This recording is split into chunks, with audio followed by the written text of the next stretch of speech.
HBCU Sports Lab to see if my team won or lost. If they lost, I'm quiet as a mouse. But if they won, keep tab. I'ma do the dab, yeah. Dr. Cavil, he know what he be talking about. Mike and Charles, they know what they be talking about. They compress the analytic data with your hip hop. If you know them like I know them, they gon' tell you if your team, if they won or lost, and who the ball. So listen to Professor, yes sir, and pay attention, cause he gon' teach a lesson. And you gon' learn today, how your team they play, how they play, boy. You gon' learn today, how your team they play, how they play, yeah. We represent that swag, that MEAC, and let me say, what's up to Tennessee State, Just tune into the HBCU Sports Lab with Dr. Bill, Mike and Charles.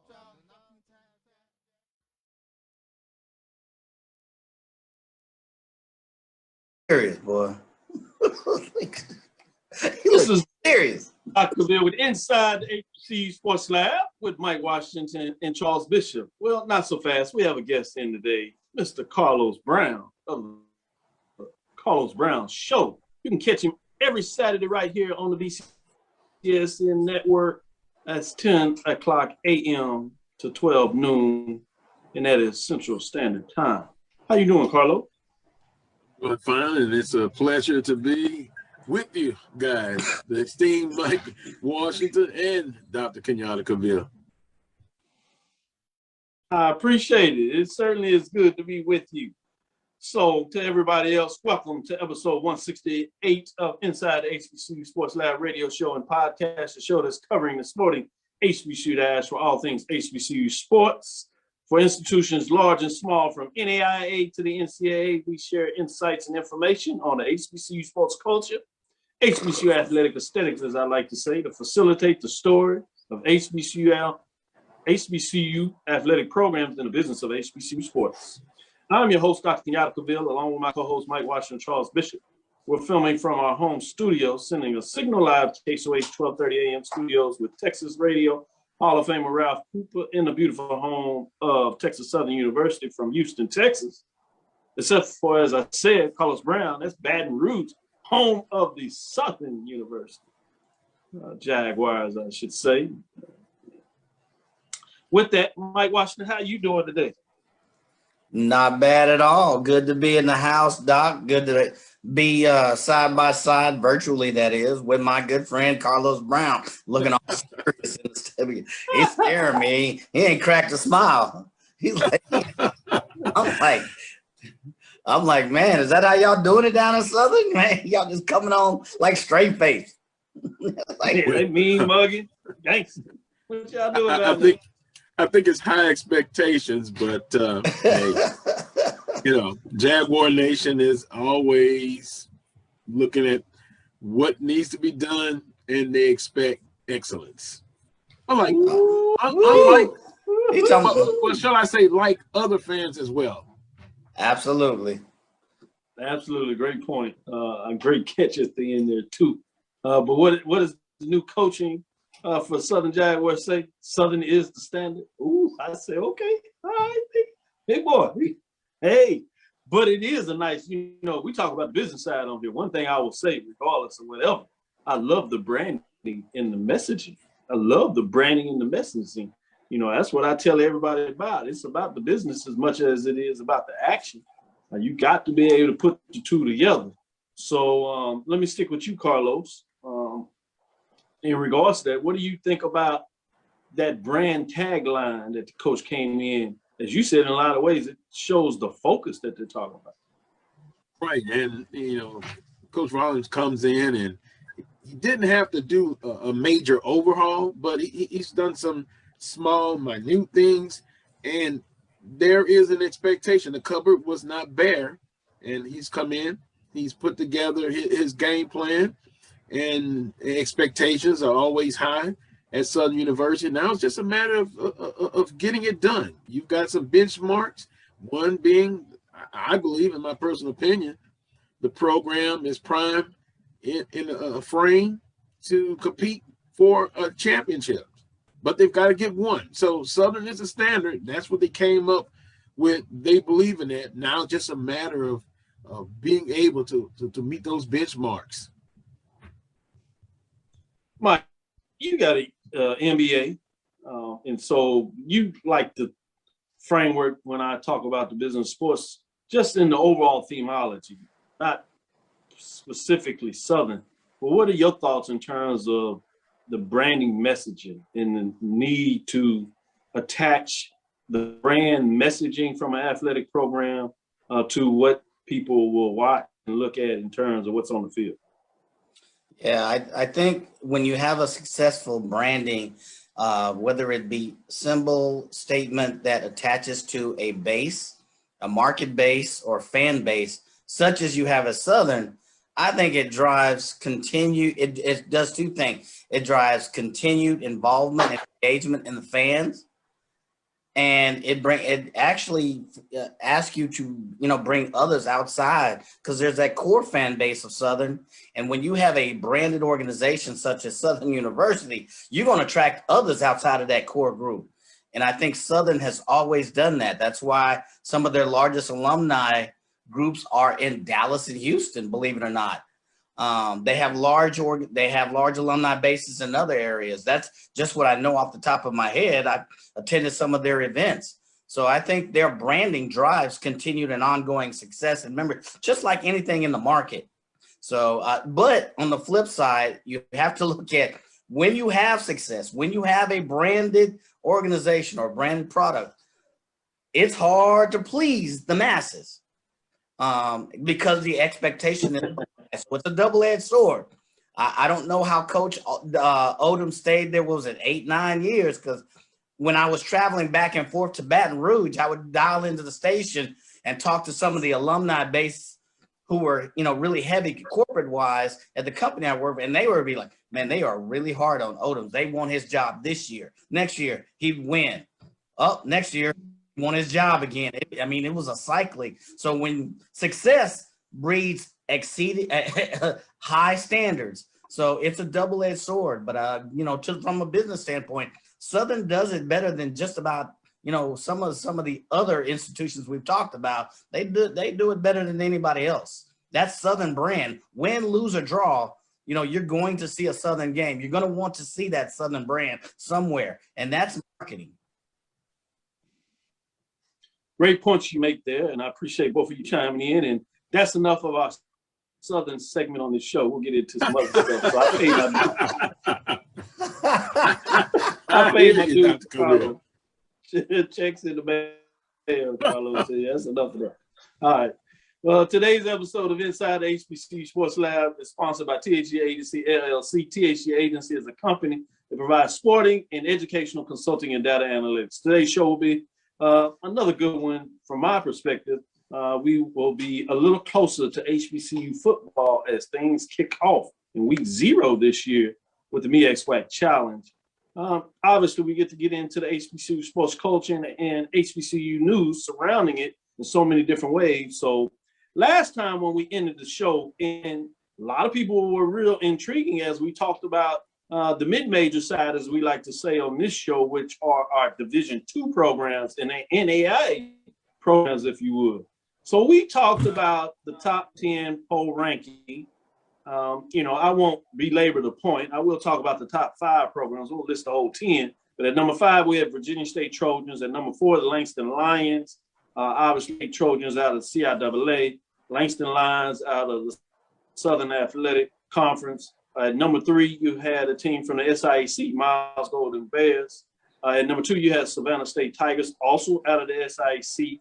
And you ended with number 1, the Bowie State Bulldogs, who are the reigning champs back from 2019, because Division II programs did not have a season, whether that was in the fall, normally when they have it, or the spring, much like what you've seen from the SWAC and a couple of teams out of the MEAC, as well as Tennessee State at OVC. Don't want to leave them out of that. So I would be remiss if I didn't go to Carlos and give him a chance to tell me how brilliant my poll ranking is. Or at least maybe not. Maybe you'll have some other thoughts, but share your thoughts. Well, once again, looking at, and trust me, Dr. Cavil, I tried to see where I can find a disagreement, but when I look, if I can, number one, Bowie State. I would definitely agree with that. And when you think of Bowie, you think of offensive explosion football. They have really put together some tremendous offensive numbers. Then number two, Savannah State, who, you know, I tell you what, they have really been gaining a lot of steam, and now moving to SIAC. I could really see that as well. So Dr. Cavil, 2 for 2 right off the bat. At number 3, Miles Golden Bears, tremendous team. They're going to be playing up a couple of times. I look forward to seeing them come to A.W. Mumford Stadium this fall season.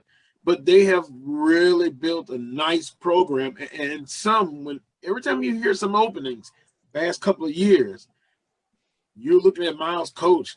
Maybe will he leave? Will he take another job?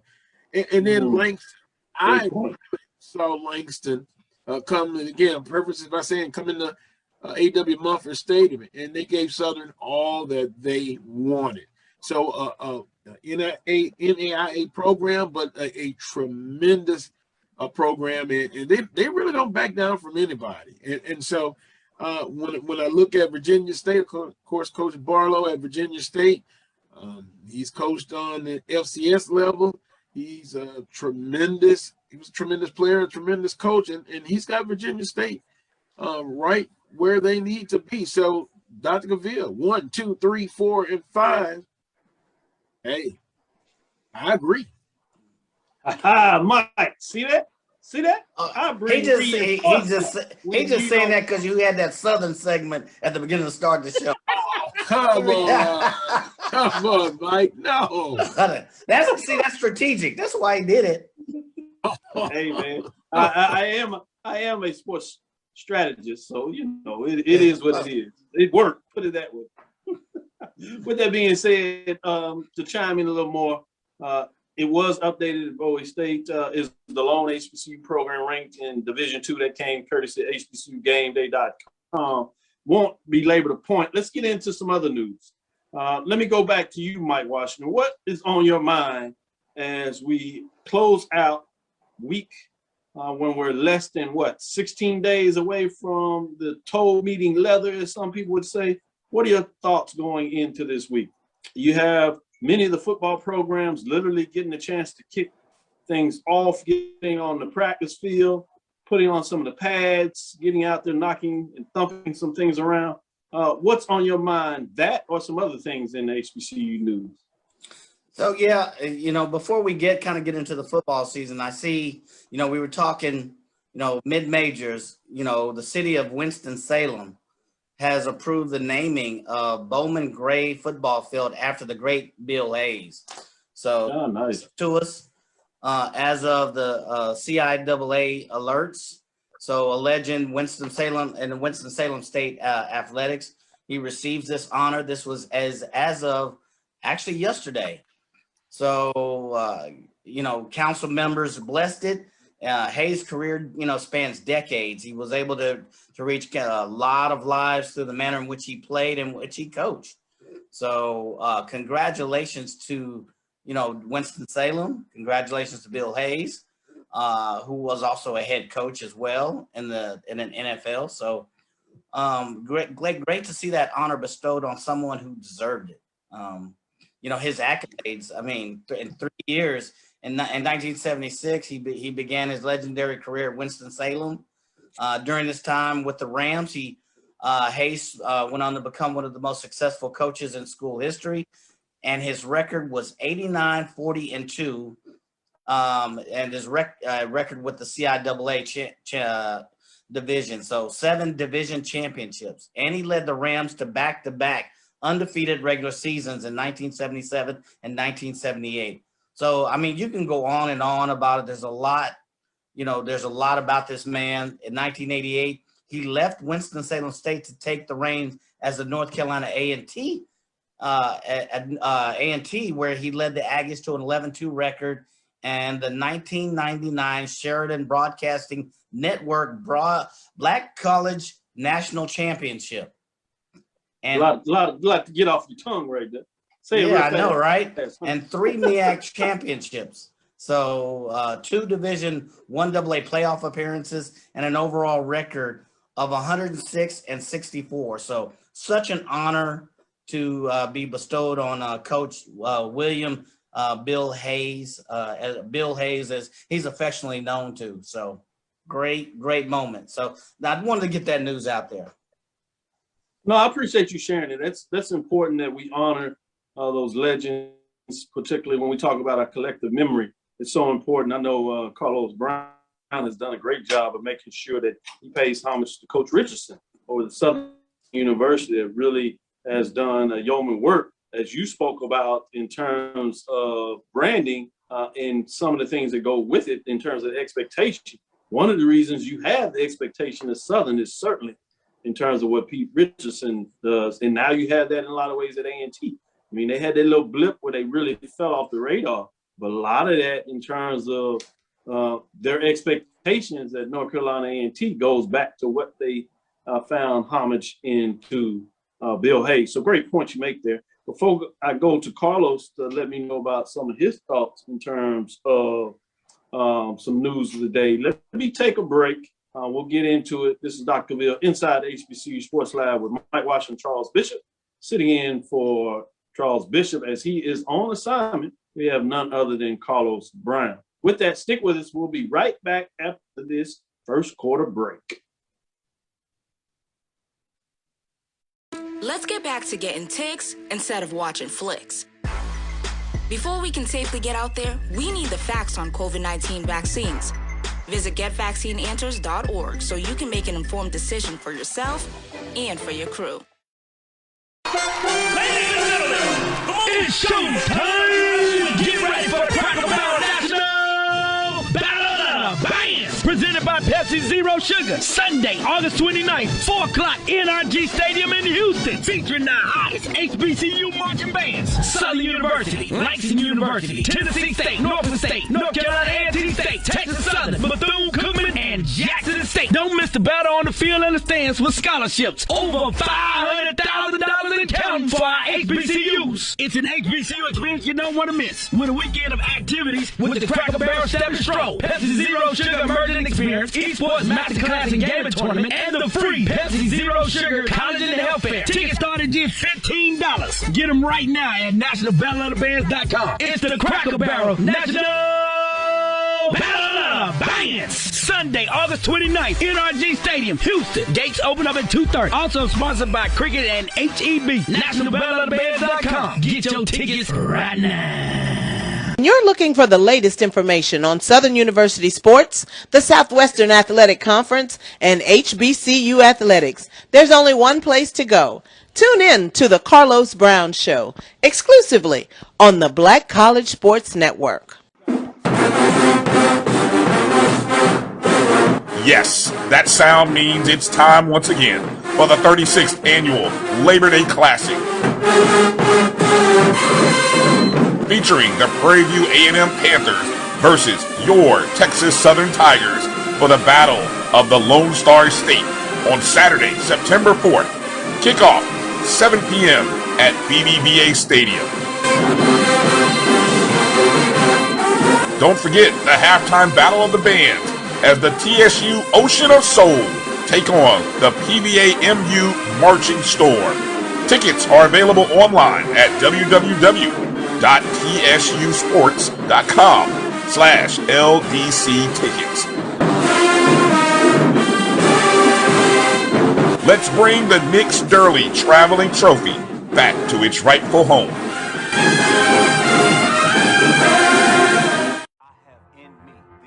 Support the Black College Sports Network so we can continue to provide you coverage. Go to myjbn.com/support and be a part of the Black College Sports Tell everybody Network. they can follow their dreams.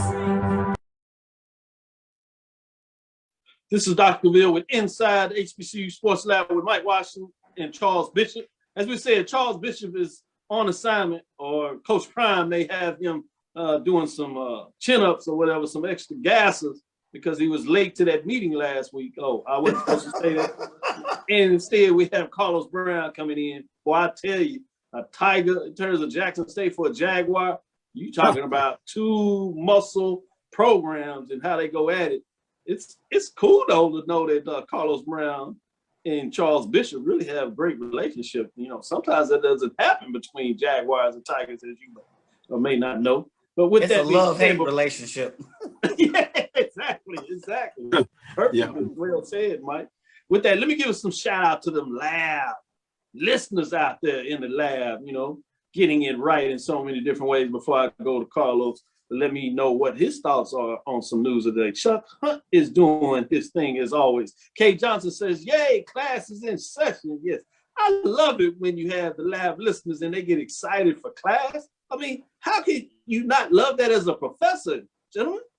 You know, coming to it and folks are ready and fired up for you to drop some diamonds here and there, and they exchanging and giving great information and feedback back. That's what I talk about in the lab. That's why I love those lab listeners out there. They find a way to get it done. Sherman Miller, William Davis, Joseph Anthony Goodwin is in the house. Dwight Moore always bringing it hot and heavy. Professor Mike, what? He's talking about you already. Professor Bishop is on assignment. He can't believe it. Jerome G. Sutton in the house. Congratulations to the Sutton family as his son is starting out his freshman year over there at FAMU. I believe it's the freshman year. I certainly know he's over there at FAMU, continue with the legacy. I know he's proud. A lot of smiling faces there. William E. Davis, as we talk about. Who's else in here? Demetria Glenn is in the house. Jalen Riley, John Jenkins, Karen Griffin. I got your message. I'm going to read that. I appreciate you sharing that information. Great point. She's out of Southern Cal, as you know it, but she represents those HBCUs, hard and heavy. Who else we got in here? Reginald Chad Johnson Cooper. is in the house. D.I. Love. Who you got, Mike? Chad Cooper giving love to the Jags, saying good evening, professors from Baton Rouge, and go Jags. You know he's going to represent those Jaguars. Yeah. You know, they deep. As long as they keep loving the lab, I love the Jaguars. You know, that's why we bring great minds like Carlos Brown on the show. You know, they show us putting in. You know, that's what we do. We're businessmen here now. We know what we're doing a little bit. Sometimes I'll put it that way. Don Johnson, J. Mack, Morgan State Bears. I'm here. Great plug that you did on Facebook earlier, J. Mack. I appreciate it and spreading the love about my journal article. It goes deep. Appreciate you setting me up for that fastball you allowed me to hit at the park. Karen Griffin got some information in here. She talks about former Alabama State star and defensive back Michael Cole is now the director of football operations for the Senior Bowl. I saw that.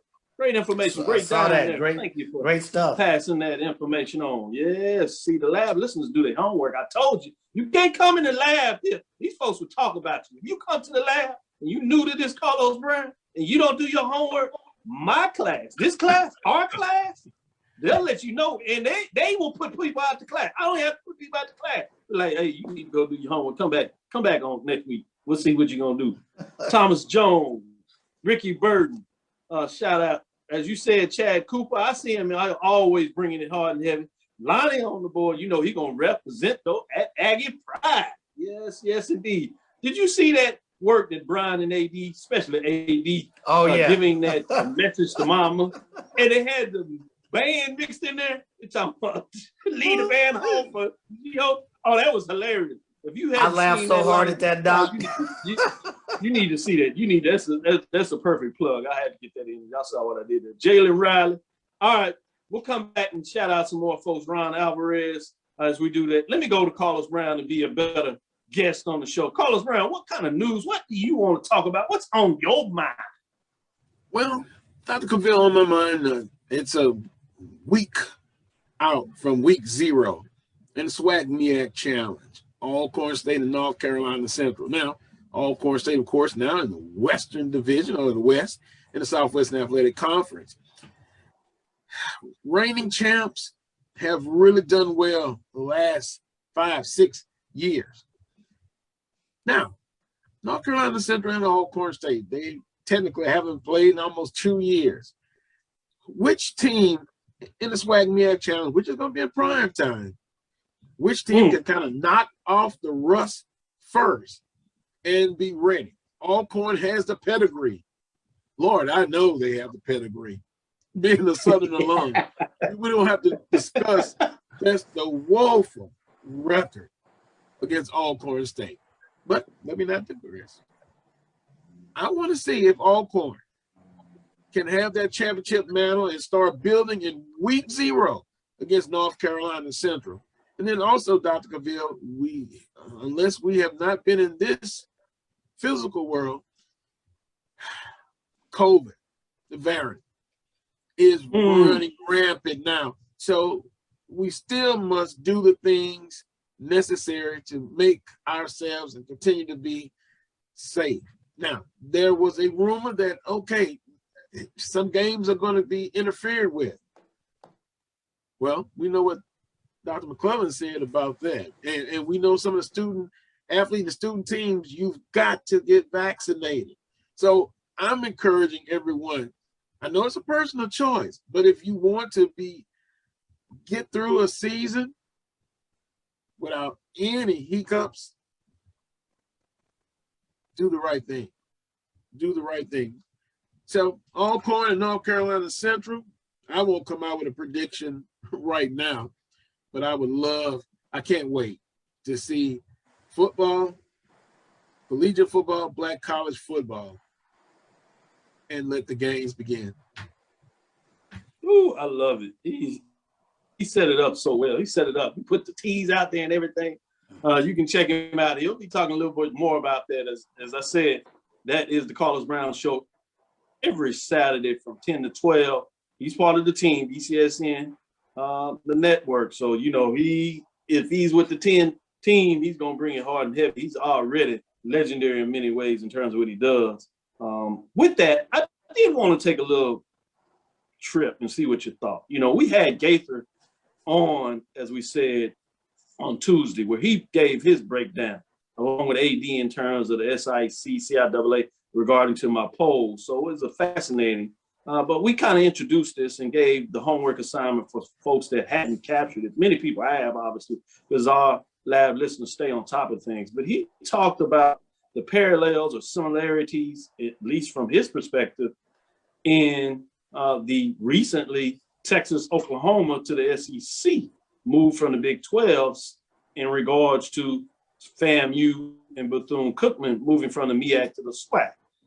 And he really does a great breakdown of the various parallels, at least in my opinion. Some people didn't really see it there, but, you know, as a business person, I thought he was spot on many of the ways he talked about the culture of football in the SEC, the culture of football and the importance of that to many people in the SWAC as well, and how those programs in the MEAC, in the southern part of it, in fact, the farthest southern part of the MEAC, had that same type of rich tradition in regards to football in so many different ways, and how that was symmetrical and felt in that dynamic. With that being said, let me go to Mike and frame your sense of that. I know we're taking it back a little bit, but because of the article and there's a new spin on that, I wanted to see what your thoughts in terms of the similarities. Did you agree with that, or did you have a different take on what Stephen Gaither put out there in that line? I'm in total agreement with it for a number of reasons, some of which Stephen Gaither, highlighted in his article. And I want to jump on the bandwagon and give him credit and give him, praises for such a terrific article as well. But if you look at that, the parallel comparison, there's so many, it's unbelievable. You mentioned the culture piece. You bring two well-branded teams into a conference that is considered one of the tops. The SEC considered one of the tops. The SWAC considered one of the top, if not the top HBCU. With each move, you essentially increase the footprint of a conference that was already well publicized, had a great footprint from a business, from an exposure standpoint. You increase the footprint of really the top kid on the block in both cases. The other case is money. You increase the earning potential with each move of both the SEC by bringing UT and Oklahoma, and by bringing, FAMU and Bethune. Now you increase the earning potential of the SWAC. you've increased the brand, you've increased the money, and then on top of that, you talk about cultural fit. And both moves, cultural fit was definitely a big part of the decision process in both of those. So those three factors to me work in parallel if you consider the UT Oklahoma move to the SEC and the FAMU Bethune move to the SWAC. They were both highly anticipated by the crowd, both something that the fan bases were looking for. They both involve teams that have very unique fan bases. You don't get more unique than the Oklahoma Sooners and the Longhorns, and it doesn't get more unique than the FAMU Rattlers, or the Bethune-Cookman Wildcat. It doesn't get more unique, but they blend well moving into the SWAC and moving into the SEC. So if you look at all of the parallel comparisons, you look at the types of schools that they're coming into, and when I talk about education programs, I don't want to take this on a whole different level, but what educational programs, what degree programs do they bring to the SWAC?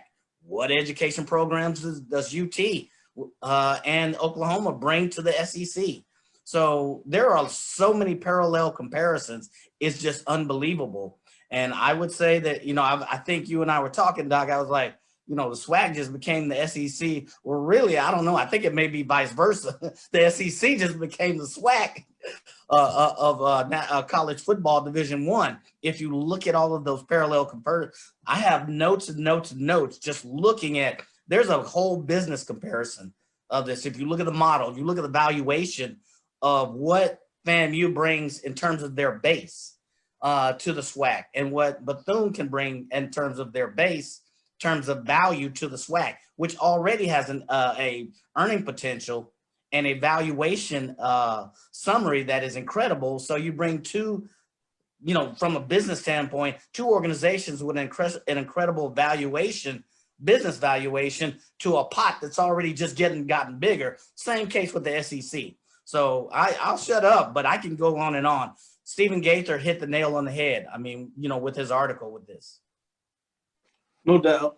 In terms of that, I love the way that you connect the culture and the business components. Spot on, in my opinion.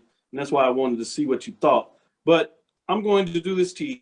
We want to get what Carlos Brown thinks, but we're going to do that after this break. So stick with us. This is Dr. Ville's Inside the HBCU Sports Lab. We'll be right back after this break. Halftime.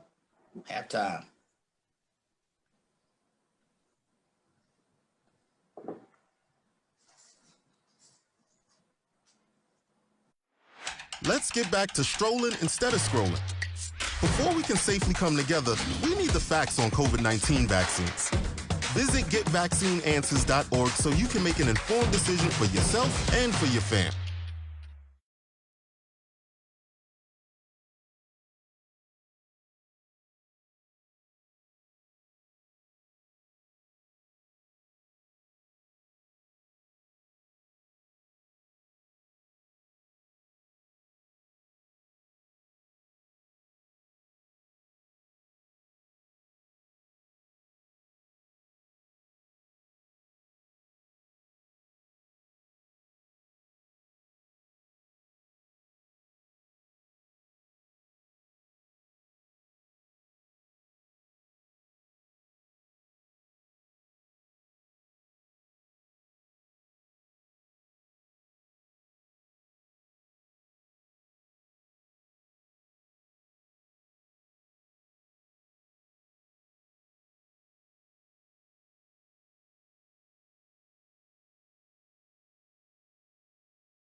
Leaders.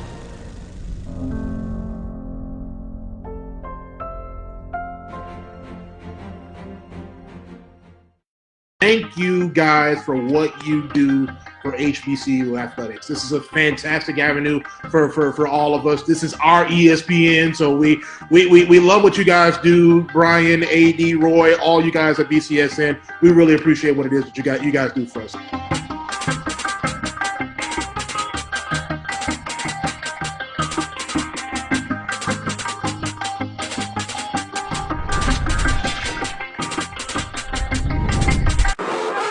Texas Southern takes on Prairie View A&M for the Nix Gurley Traveling Trophy and the Labor Day Classic on September 4th. Tickets available online at tsusports.com/LBC tickets.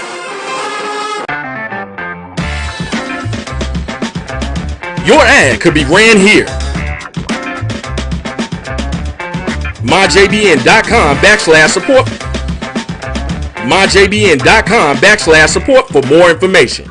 The HBCU football experience is back in Atlanta on August 28th. College Game Day, the Coca-Cola fan experience, the Battle of the Bands, the Cricket MEAC Swag Challenge will have it all. Visit MEACSwagChallenge.com for more information. This is Dr. Cavil with Inside HBCU Sports Lab with Mike Washington and Charles Bishop. No, we have none other than Carlos Brown of the Carlos Brown Show sitting in on for Charles Bishop as he is on assignment. With that being said, we did a little tease, wanted to get your thoughts as we get into that. We did have the Red Tails, we had an announcement they have Boeing as a sponsor, but you're talking about a synergy between a sponsor and a classic called the Red Tails. I'm not sure you can get much better than that. I love that. But without further ado, let's get your framework, Carlos Brown, on this HBCU parallel, Texas and Oklahoma, move to the SEC, along with FAMU and Bethune-Cookman earlier making an announcement that they were moving to the SWAC. And it comes into fruition as this is the inaugural season of 12 teams in the SWAC, 6 in each division. Alcorn switching over from the east to the west. As you alluded to earlier, it gets really good. But with that being said, what is your take on this? Well, I'm going to continue what Mike had to say. You see a lot of parallels between Oklahoma and Texas, and then FAMU and Bethune-Cookman. Now, most of the time when we talk about expansion and what those institutions bring to the table, we mostly talk about football. But when we look at both Oklahoma, Texas, FAMU, and Bethune-Cookman, they bring the total athletic program to the conference. Baseball, basketball, they've done well. Women's basketball, wow. Bethune-Cookman, I'm anxious to see. Although they lost their coach from last year, a tremendous program. And then on the academic side, endowments, they bring that. They are trusted as far as academics, great degree programs at both FAMU and Bethune-Cookman, a private entity, but they bring that also to the table. So you're looking at, from a culture standpoint, a brand. You can check the boxes on FAMU and Bethune-Cookman with that. Plus, now you're in a geographical blueprint in the Southwest Athletic Conference from Texas to Florida. They check the academic box. They just a tremendous fit. And now what it does, it expands an already great brand in the Southwest Athletic Conference. Then you add those two institutions to the conference, then you've expanded. And I think Mike said it earlier, and Dr. Cavil. People say now the SWAC is like the SEC of HBCU athletic conferences. Well, they have a tremendous history, and now you've just expanded everything, the total package. Academics, athletics is an exciting time, and Dr. McClellan is to be applauded for his work and getting this conference now even better.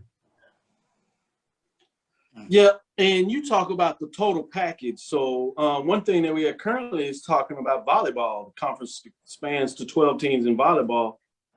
Haven't seen a predicted order finish in volleyball. I'm fascinated to see if that comes out and what that looks like.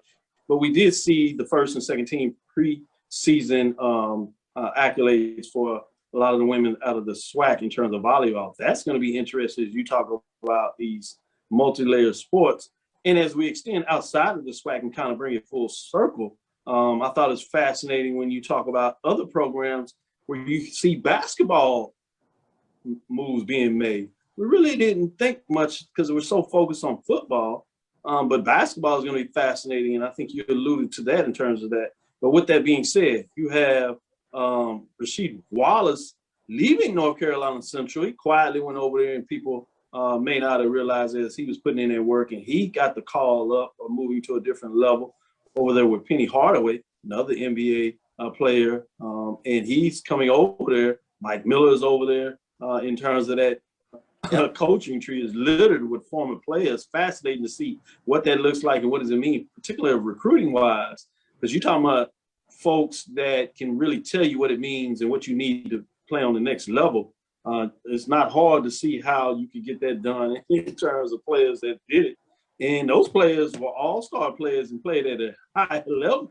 When you talk about Rasheed Wallace and Penny Hardaway, Mike Miller was not a slouch in himself either in terms of his outside shot. But it's fascinating to see that. But I say all that to say that North Carolina Central, Patrick Cole is getting a chance to step in the frame, which is always good when I see HBCU alumni and graduates getting a chance to live out their dreams in terms of the coaching range. So it's good on both ways and intriguing.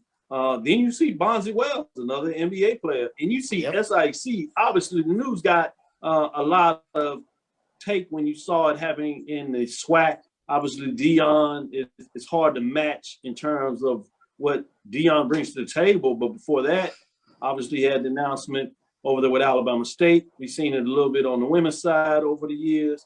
But a lot of that was grounded in terms of what you've seen in the SIC. They were making these moves into some degree. You've seen a little bit at the CIAA where you had these professional players. Well, you have another one. Bonzi Wells takes the Lamont Owens job. And this is per reports, courtesy of HBCU Game Day. Yep. Just in general, I think that's fascinating to see these moves of what's taking place in so many different ways.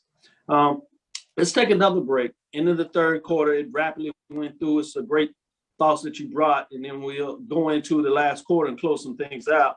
But those are some things that I was just thinking about in terms of what's hot out there. Obviously, Atlanta Braves hosting the HBCU night. We've seen that a lot in basketball. I'm not sure if I've really heard it on the baseball diamond, so I think that's fascinating.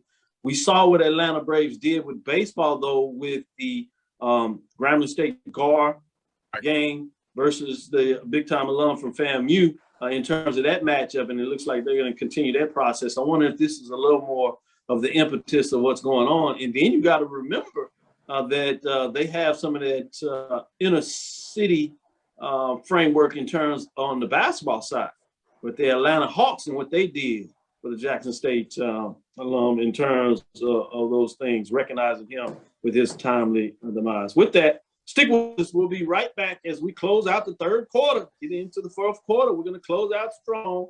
Get ready. Hold your hat, and we'll see what we can do. Get your thoughts as you continue to bring it. Travis Rose, Odell Benders, bringing it. Amos Fawcett.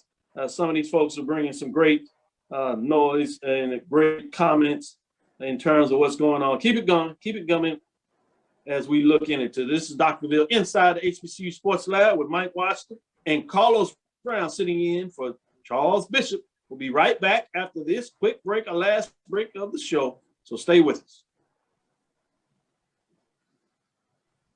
The HBCU football experience is back in Atlanta on August 28th. College Game Day, the Coca-Cola fan experience, the Battle of the Bands, the Cricket MEAC Swag Challenge will have it all. Visit MEACSwagChallenge.com for more information.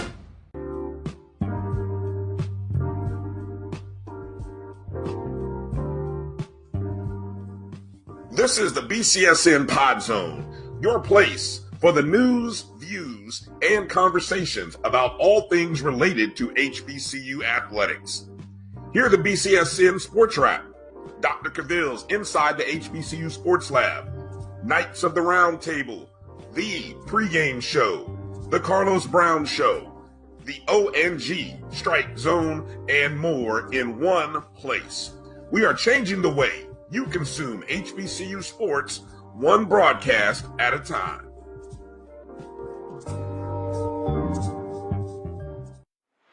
Let's get back to strolling instead of scrolling.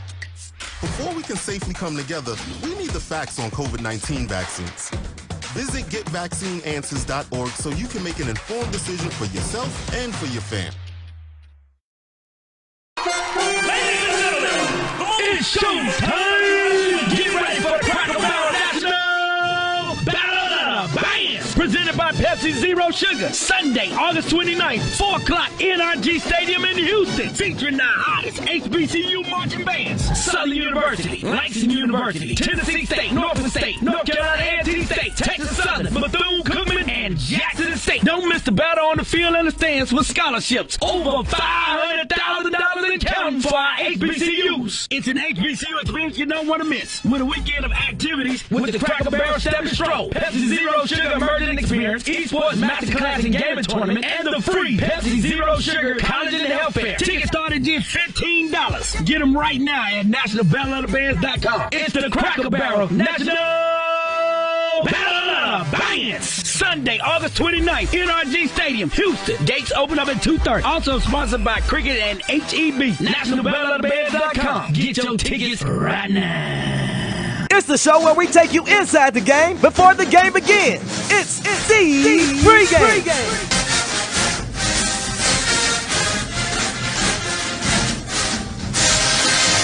With your host, Charles Bishop and Neely. So get ready, because we pregame harder than the other show's party. It's the pregame.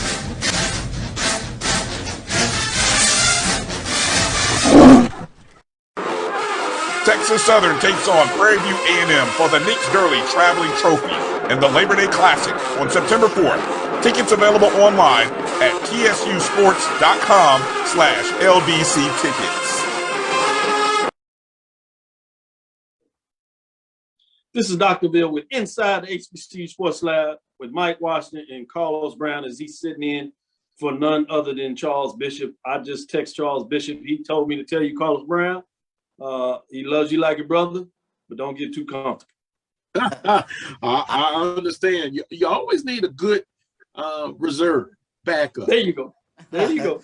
I told you, love-hate relationship. Some people love the backup quarterback the best. So, with that being said, I did want to make sure I got this out there. HBCU Pro Sports Media, you know, I teased this away back. We are in action. You have the Knights of the Round Table, which is on every Monday, and it will start back up in earnest. So you saw us kind of tease that out a little bit, but we're adding HBCU Pro Sports Media poll ranking. You'll get 2 of them. You'll get one for what we refer to as the major division. That's the division formerly 1AA, FCS, as you know, and then the Division II and NAIA programs we refer to as the mid-major division. So those polls, preseason polls, will debut next week on the show. So check it out.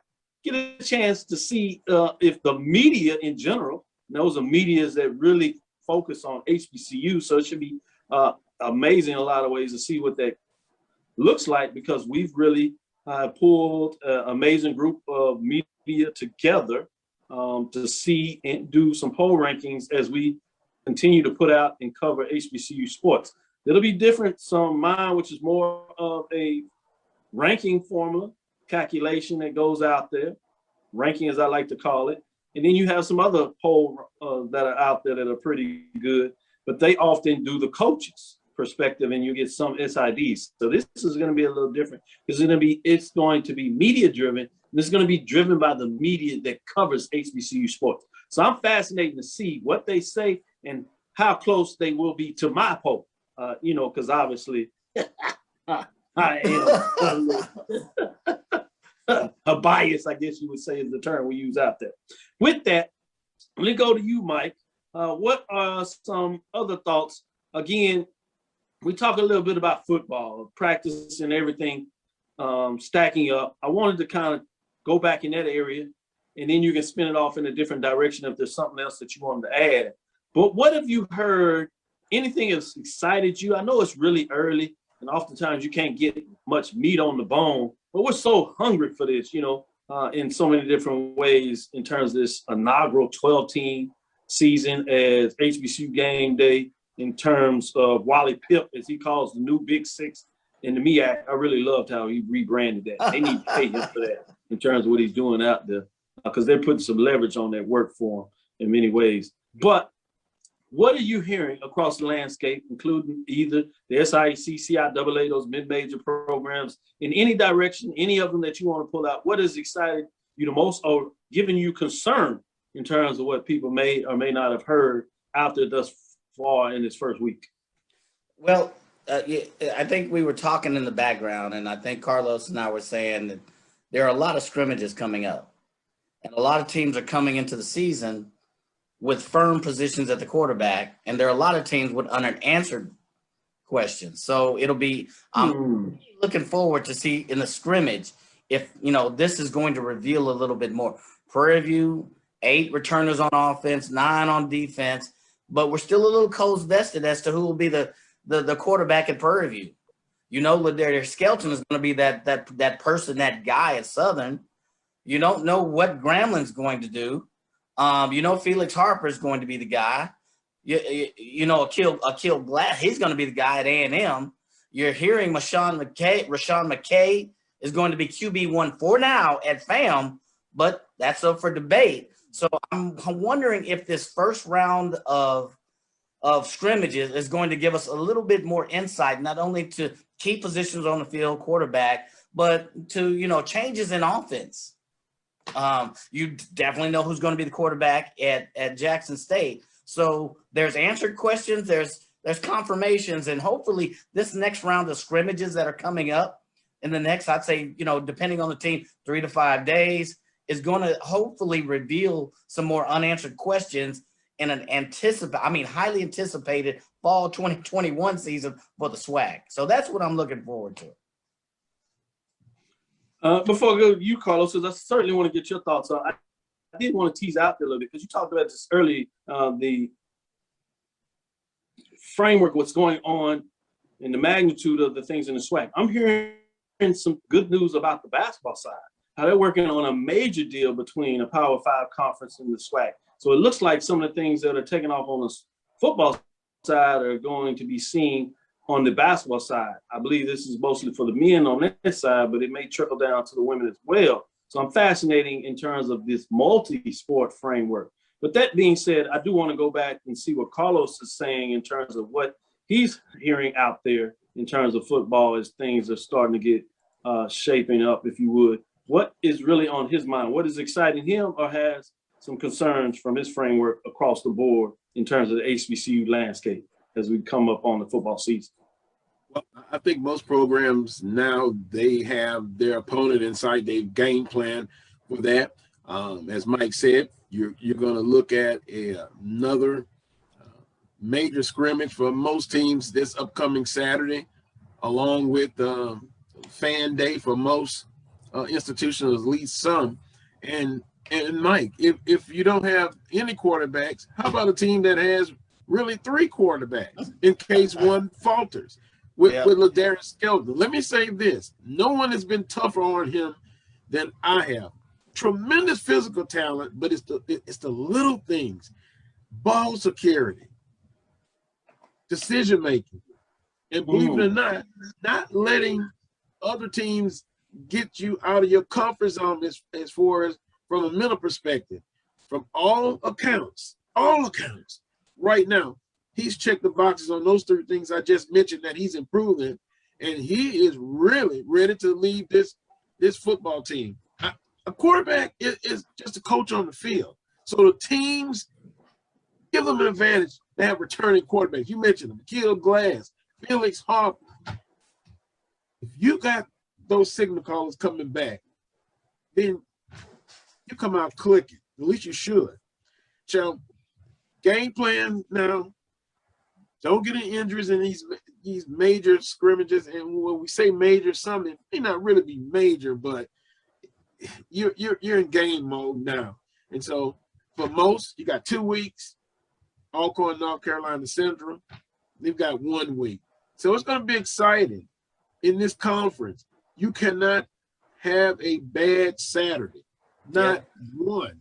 Not one. With now 12 teams in this conference, and it is going to be a battle every week. Early loss in conference, you almost can pencil it in as 2 losses.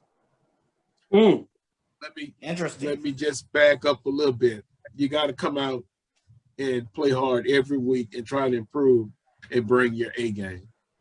That's true. Oh, I love it. Great points.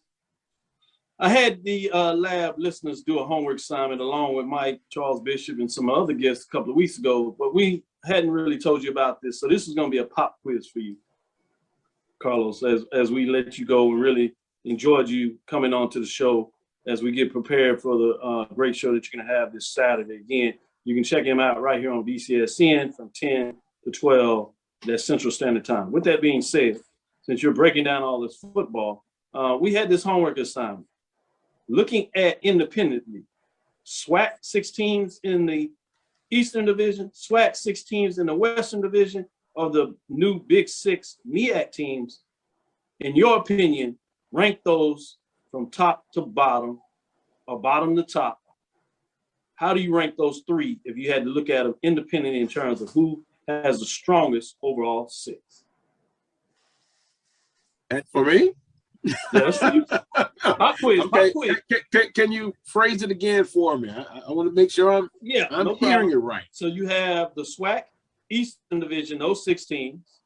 You have the SWAC Western Division in those 6 teams. You have the 6 teams in the MEAC, what they refer to in terms of Wally Pipp, the new Big 6. In terms of if you looked at them independently, just 6 teams, of those 6 teams independently, which one is the strongest? And I want you to actually rank all 3 of them. So would you put at the top the MEAC? Would you put at the top SWAC Eastern Division? Or would you put up the top the SWAC Western Division? So you can stop either from ascending order or descending order, your 3 of those 3, excuse me, in the order that you would put them. Pop quick. That is an excellent assignment. If you give me a free, trying to be objective here. If you give me a free ticket to a game, I'll give you my answers. So I have to say, Trying to get you copy off his paper. No. SWAC West won the top 3. I would have to go with the SWAC East. Ooh, that's really debatable. Second, and then third, the top 3 of the Mid-Eastern Athletic Conference. So SWAC West, SWAC East, MEAC. I like it. But he is intriguing. He had the SWAC East really close to the MEAC, new Big 6. Fascinating. And he saw the SWAC West far superior. We had some other framing on that. And so that's a little pop quiz we did for you, and you really did well. So we appreciate it. I want to say thank you for joining us on the show today, Carlos Brown. Really look forward to your show on Saturday. As always, Mike, continue to bring it. Appreciate you doing what you do for the show. A great job in terms of finding a way to drop the mic, as you always do.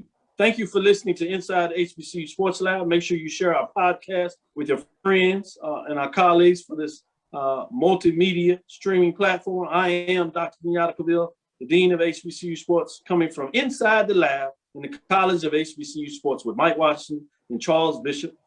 We hope you enjoyed our guest co-host today, none other than Carlos Brown of the Carlos Brown Show, every Saturday right here on the BCSN network from 10 to 12. Again, check out the Knights of the Round Table. Check out Sports Rap with Brian and AD as they do the things that's Monday and Wednesday respectively. Generally speaking, sometimes you'll see Sports Rap moving around, but as you can see, those are some characters as they bring it. You have ONG, Orange and Green debuted as well. As they will give you information on FAMU. So got a lot of things, and BJ Jones is on the way. Don't get it twisted. He is on the BCS team as well.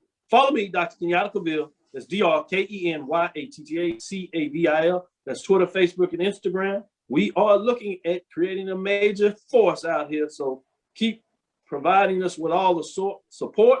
If you have folks that are interested in advertising on the show, please let me know. Message me. We'll get it done and find a way to make sure you get your product out there, because our fans, they are the type of fans, they support those that support us.